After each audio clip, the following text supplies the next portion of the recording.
dando a continuidade do nosso assunto, agora nós iremos para o livro de Ezequiel. Nós estamos comentando a conexão do vento com o Espírito Santo. É uma comparação, aquilo que o vento é, aquilo que o vento faz, aquilo que o vento demonstra ser, é então a mesma coisa. A Bíblia está falando que o Espírito Santo de Deus faz e são a manifestação tanto de um como do outro, elas são comparativas, elas são semelhantes. Então nós iremos dar continuidade ao assunto. Nós vamos para Ezequiel 37 e o versículo 9 e 10. Os quatro ventos do Espírito sopram sobre os mortos, e eles vivem. E em João 3,8 Jesus diz que o vento sopra aonde quer, e ouve a sua voz, mas não sabe de onde vem, nem para onde vai. Assim é todos aqueles que são nascidos do Espírito. Então, nós vamos entender pela palavra de Deus, quando fala sobre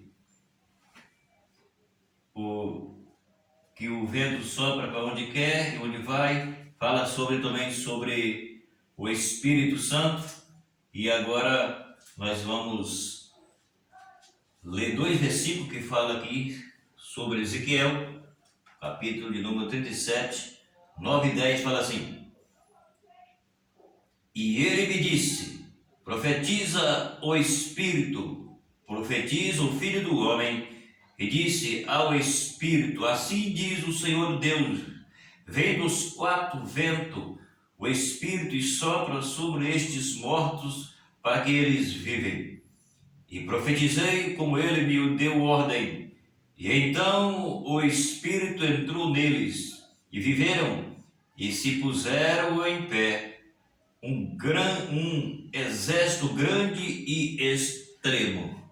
Então, Ezequiel 37, 9 e 10 está falando sobre quando Deus dá ordem ao profeta Ezequiel para que ele profetizasse sobre o vale de ossos secos. E todos sabem o que aconteceu no vale de ossos secos. Então, aqui nós estamos comentando sobre a conexão do vento com o Espírito Santo. É algo semelhante. Mas aqui nós lemos que a Bíblia diz, que Deus disse para que o profeta profetizasse e que aos quatro cantos da terra, para que viesse o Espírito. E o profeta profetizou e o Espírito veio e o Espírito entrou neles, e a Bíblia diz que eles ressuscitaram, porque é uma ordem de Deus.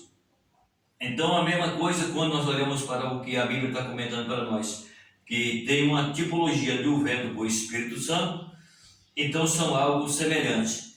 Por isso é que a Bíblia está nos falando sobre esse assunto, sobre os quatro cantos que os ventos vêm, que é uma ordenança de Deus para que o Espírito ressuscitasse os mortos. E a Bíblia diz que foi um grande exército extremo que ressuscitou. Não posso comentar sobre o assunto por causa do tempo, mas se você entrar lá em Ezequiel, você vai ver o que a Bíblia fala sobre esse assunto. Está se referindo também sobre a nação de Israel. A descida do Espírito Santo no dia do Pentecoste foi acompanhada de um vento impetuoso. Atos dos Apóstolos, capítulo de número 2, versículo de 1 a 14. Deus fala com os seus filhos por meio de um vento calmo e tranquilo, como aconteceu com Elias. 1 Reis 19, versículo 12. Então, no dia do Pentecoste, a Bíblia vai falar que desceu o Espírito e todos que estavam lá foram cheios do Espírito.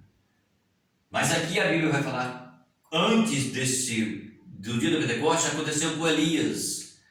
Não vou explicar também, só vou falar para que você entenda que a Bíblia está fazendo uma comparação. E a Bíblia diz assim que Elias, ele entrou na caverna e ele ouviu uma voz também tranquila e calma. Eu não vou explicar o assunto por causa do tempo.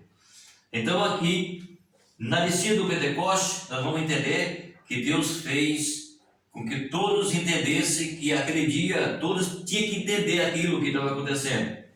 Então Deus falou por meio de estrondo, por meio de um vento forte, venente, e com Elias houve algo semelhante também, mas depois a Bíblia diz que veio com uma voz calma e serena e falou com Elias. É o que nós estamos falando aqui em 1 Reis 19:12. Agora veja bem, também, de forma estrondosa, como chama, ou para chamar a atenção do mundo inteiro, como aconteceu no dia do Pentecoste. Todas as nações reunidas em Jerusalém precisavam ter o conhecimento da descida do Espírito Santo com poder naquele dia. Ou seja, como Deus falou com Elias através do vento, do fogo e do barulho. Todos sabem disso, já disse que não vou explicar. E também depois a Bíblia diz que Deus falou com Elias novamente com uma voz serena e calma. Aqui a Bíblia está falando que Deus, através do seu Espírito, porque lá Deus falou através do vento, do fogo, mas aqui agora a Bíblia está falando que Deus falou através do Espírito Santo. Elias viu o barulho, mas aqui a Bíblia está falando que todas as nações tinham que ouvir isso. Eles estavam reunidos e tinham que ouvir isso. Eles tinham que ouvir isso em Jerusalém, porque eles tinham que ter o conhecimento que a Bíblia está falando da descida do Espírito Santo naquele dia, ou seja, no dia de Pentecoste, quando a Bíblia diz que na descida do Espírito Santo, aquela promessa que Deus havia feito, que Jesus havia falado, que ele rogaria o Pai, que ele ia e vinha outro Consolador. Então foi isso que aconteceu. Então aqui a Bíblia está falando que Deus fala por meio do vento, mas Deus fala através também do Espírito Santo. São uma conexão. E falando como Elias ouviu tudo aquilo, e não era simplesmente, só era um alerta, mas Deus disse que não estava no fogo. Mas depois Deus veio uma voz calma e tranquila e serena e falou com Elias. Aqui está falando a Bíblia que também Deus falou com aquele povo através do seu Espírito com voz estrondosa para chamar a atenção da nação, porque tinha que ter esse dia, tinha que acontecer a descida do Espírito Santo, que era uma promessa de Jesus para aqueles que estavam reunidos esperando a descida do Espírito Santo. Então aqui é a conexão entre o vento e o Espírito Santo, ou seja, uma semelhança entre dois seres chamados vento e o Espírito de Deus, certo? Então fica aí essa palavra. Você pode inscrever nesse canal, dar o seu like, compartilhar o vídeo e até o próximo vídeo.